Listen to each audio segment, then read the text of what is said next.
So wait, so every person in America who's angry went through Hurricane Katrina? Like, that just seems like a really weird thing to just take a swipe at. Like, I know you're trying to make like a metaphor, but just like, yeah, and we're the ones where we rescued everybody and we took care of ourselves and we did everything. That's not exactly how obviously the people who got stuck in the city of New Orleans when the hurricane hit were obviously just too stupid to leave, rather than maybe not having the means to do so.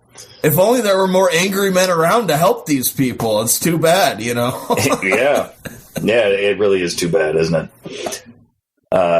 He was selfless in this, just as often as a civilian, as a police officer, as a National Guard soldier, or volunteer firefighter. Victimhood syndrome buzzwords disenfranchised, marginalized, and voiceless don't resonate with the angry man. Press 1 for English is a curse word to him. Oh boy, but you're not a victim. Press 1 what for a English. Fucking load of shit. And I mean, it's... Our fucking great neighbors to the north have 2 languages. You know what I mean? Like, fucking, you don't see them. And I guess there is some tension, from what I understand, between Quebec and the rest of Canada, you know, but at the same time, like, you just, and I don't know, I'm not going to pretend to know a bunch about Canadian politics, but it's just such a funny thing to get that mad about 2 languages when the rest of the fucking world knows at least 2 languages. No, I can't handle that. But I'm not a victim, though. But, yeah, and following that immediately is, but his last name, his race, and his religion don't matter. Oh. These people don't even, like, they pay no attention to the last thing that they just said. You know, like, there's no understanding of contradiction whatsoever, you know? And I got to skip over a paragraph here because it's pretty much bullshit. I mean, there is a point that's kind of funny where he's like, he's the kind of guy who can put an addition on his house with a couple of friends, drill an oil well, design a factory, or work the land. He can fill a train with 1,000 tons of coal and get it to the power plant so you can keep the lights on while never knowing anything it took to do that. So he just knows how to do everything. This guy is fucking impressive, man. Like, this guy, really knows what's up. Yeah, he fucking does everything. He's the tradesman of tradesmen. It's amazing, like, to have that many skills. It is. My favorite part of this is that so the next sentence says, he's not racist, but he's truly disappointed.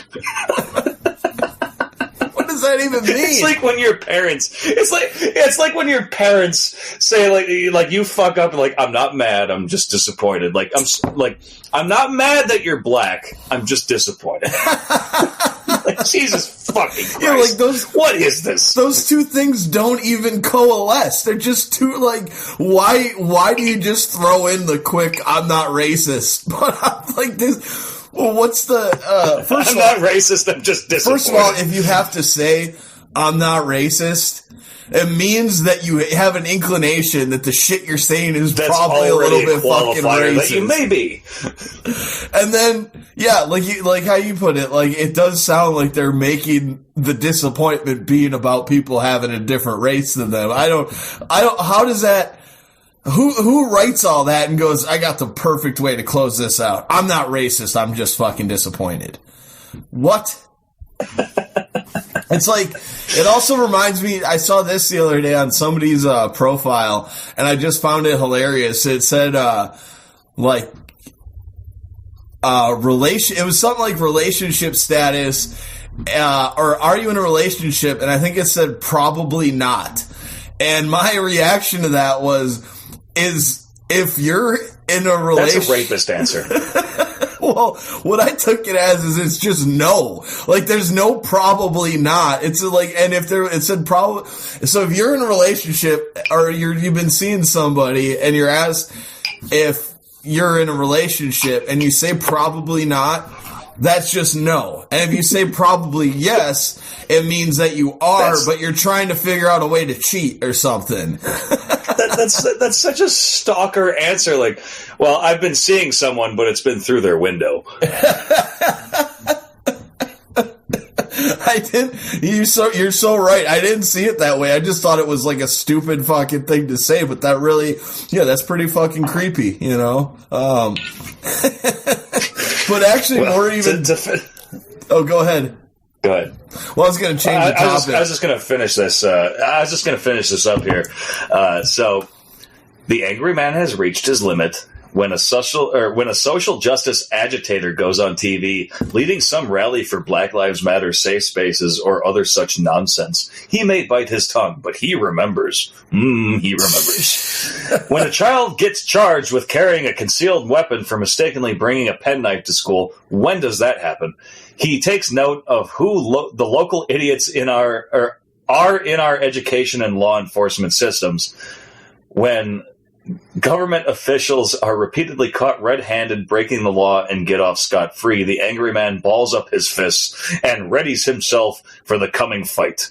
He knows that this fight will be a live-or-die situation, so he prepares fully.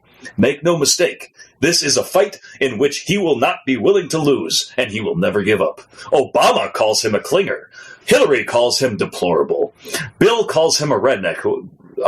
Bill Clinton. I get it. Okay. You mean Bill Clinton from fucking Arkansas? No, Bill Clinton from Friends. I just love this, like, how these people forget, because, like, he's got to be one of the last, like, Southern Democrats, but it's really easy to forget that Bill Clinton was the mayor or the fucking governor of Arkansas, like the most fucking hick-ass fucking state in the fucking union, These people are absolutely. from Arkansas. I mean, that's where the West Memphis 3 happened, fucking just like 3 goth kids. Well, they're probably guilty. But, so to finish off, Black Lives Matter calls him a racist. Feminists call him sexist. Grab him by the pussy, gentlemen. ISIS calls him an infidel. Donald Trump calls him an American. The angry man. Jesus. I wish I was a pony dancing among the stars. Stool.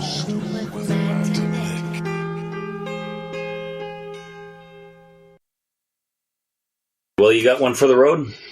Well, my one for the road kind of goes back to what we've been talking about, and it's just a simple phrase: be humble. You're not as smart as you think you are.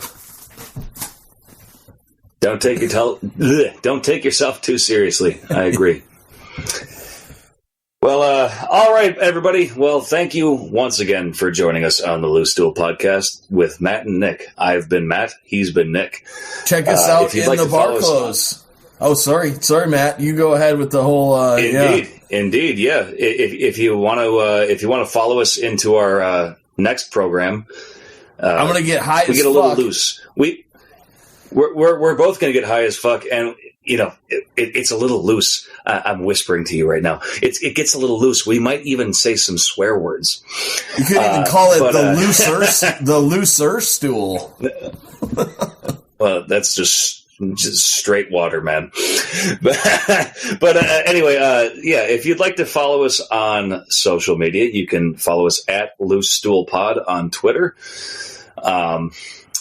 If you'd like to buy us our next beer, we are at patreon.com/the Loose Stool. Looking at you, Red Hook. Thank you all for joining us. Looking at you, Red Hook, exactly. Buy us our next buy Nick his Christmas tree. Please. And we need it. So we love you all. Thank you once again for joining us, and we will catch you next time. See ya, creeps. Bye.